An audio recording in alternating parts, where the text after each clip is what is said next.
ki, bax, bu gipoksiya fonunda əgər anemiya varsa və gipoksiya başlayırsa, döldə gipoksiya başlayacaq, bu o deməkdir ki, gələcəkdə beyin hüceyrələri, müəyyən bir beyin hüceyrələri döldə məhv olmuş olacaq. Ona görə biz bu qanı artırmalıyıq. Ana artıq öyrəşibdir, xroniki bir vəziyyətdir. Bizim orqanizmimiz öyrəşibdir. Biz belə yaşayırıq, biz belə xroniki vəziyyətlə yaşayırıq, amma döl yaşaya bilmir, dölün orqanları qurulur.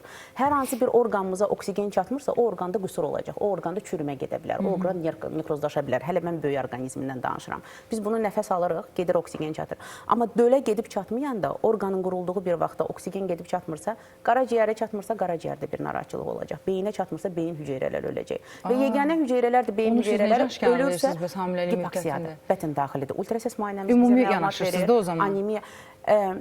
Bir narahatçılığı görürəmsə ki, bu günlərim xanımda artıq tutaq ki, ödemlər başlayıbdır. Biraz təzyiqimiz qalxır. Bu mənim üçün bir vəziyyətdir ki, gələcəkdə preeklamsiya ola bilər. Böyrək patologiyası, hamiləliyin ən ağır patologiyası baş verə bilər. Hə, inşallah verməz, biz bunun qarşısını alacaq. Amma mənim üçün bir siqnal da artıq bu risk qrupudur.